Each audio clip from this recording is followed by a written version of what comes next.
Today we're gonna make French onion soup. Here's all those ingredients. Let's get into it right now. So let's get into the ingredients. We have 8 cups of low sodium beef stock. I'm using beef base, which is a simple way to get really good flavor in no amount of time. If you have your own homemade beef stock, now is 100% the time to use it.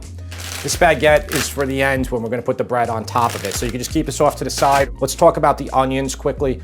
We did 4 pounds of these. These are yellow onions I used, but you can use other types of onions. Some onions will be a little sweeter than others. This is a really sweet dish with the vermouth we're using and the white wine and the caramelization of the onions. You don't need sugar in this. You don't need anything like that. I've had success making this really with any type of onion. I would buy the larger onions you can. They're easier to cut. Now, if you're dealing with this is 4 pounds of onions here. If you have like 30 small onions, it's gonna be a big pain to do it. We have 1.5 cups of Gruyere cheese. This is the cheese that is traditionally used for it. You can use mozzarella, you can use provolone, you can use Swiss, you can use a lot of things. 4 tablespoons of butter. That's going to saute the onions. We'll use a little bit of olive oil too.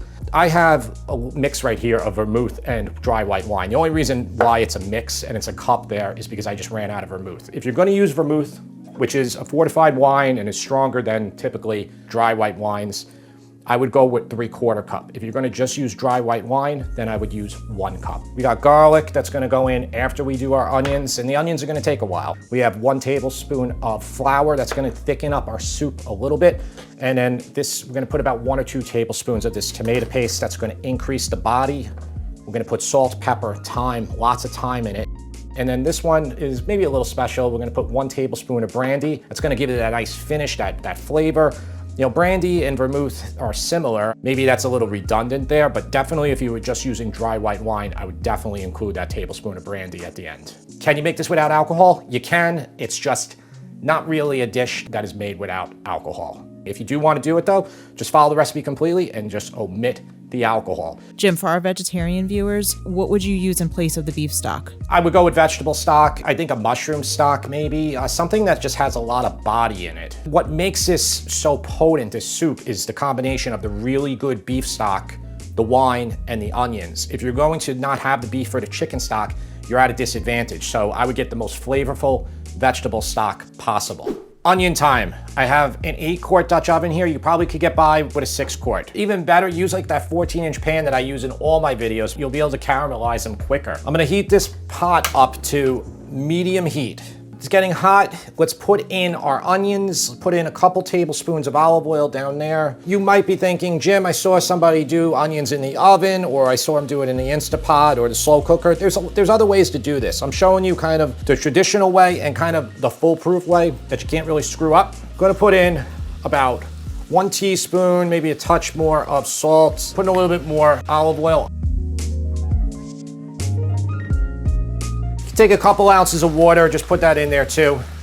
Basically, if you were using the 14-inch pan, it would do a little quicker now because when you're filling this up here, you don't have as much of the heat on everything at the same time. I'm just kind of getting all that olive oil to coat the onions and the salt. Salt will draw some more of the water out of them. Let's just cover this. This will give it a head start. If you just go straight without covering it, it'll probably take like 90 to 100 minutes to do a full caramelization. This might save us a little bit of time. So let's do it about 10 minutes. This has been like 12 minutes. I'll show you how they look. There's plenty of water, so as long as that's the case, you can keep going. I do suggest you keep an eye on it because you don't want to start burning them. One just really universal truth here, you cannot do this in 15 minutes. It's impossible. But don't worry, you got time. You know, you put on a little show or podcast, you can watch our podcast. It's the Sip and Feast podcast, different channel. All right, so maybe spend 16 total minutes here like this. So they're reduced and they're nice and soft. I'm gonna put butter in now. That's 4 tablespoons of butter. I like to start off with the oil first and the salt and the water just to get them a little bit going. If you have an excess amount of water in this pan here, you could spoon some of it out, but everything is going to evaporate now very quickly. Fairly soon, you're gonna have to frequently stir so you don't burn your onions. It's always nice to use a flat edge wooden spoon like this. If you start to get any burning, you can just knock it off there. Remember, like I said, you're gonna have to play around with your heat levels. They're just continuing to reduce. Originally, we started up here, the pot was filled. By the time we finish, they're not gonna have too many in there, but they're gonna be really nice and caramelized. We're just at the beginning stages of it. Okay, we'll check back in about 10 or 15 minutes.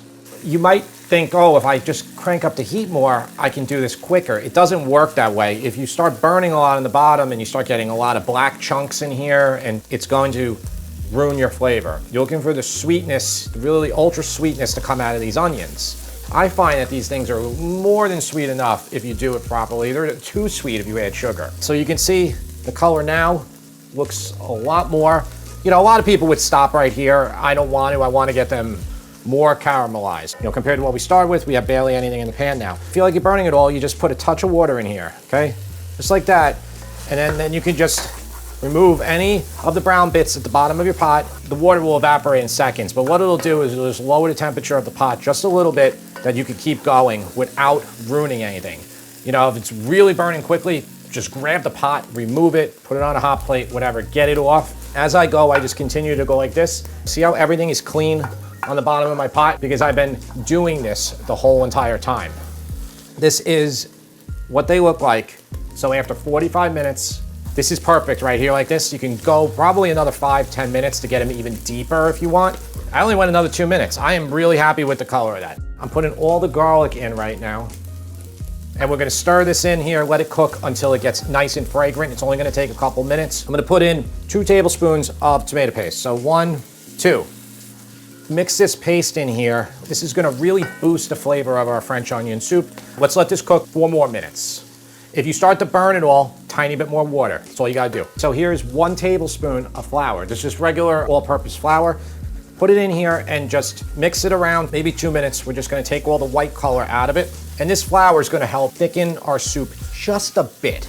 That's good. What I'm going to do now is I'm gonna add in my wine. Half vermouth, half white wine, or 1/3 vermouth, 2/3 wine. As I said in the beginning, if you're using straight vermouth, I recommend a half a cup. If you're using straight white wine, a dry white wine, I recommend a cup. That's all you have to do. You don't have to reduce this liquid at all. Don't do that. Now I'm putting the beef stock in, and with my horrible pour spout. All right. So mix this through. You can take your whisk again, whisk it in. I'm gonna turn this to high. So we're gonna let this come to a boil. I have thyme. The recipe has 1 tablespoon of fresh thyme leaves. If you don't have fresh thyme, you can 100% use dry thyme. Dry thyme is really good. It's one of those herbs that works well when it's dried, unlike basil, that's horrible. You can take some of that thyme, like this much, and you can just kind of break it up.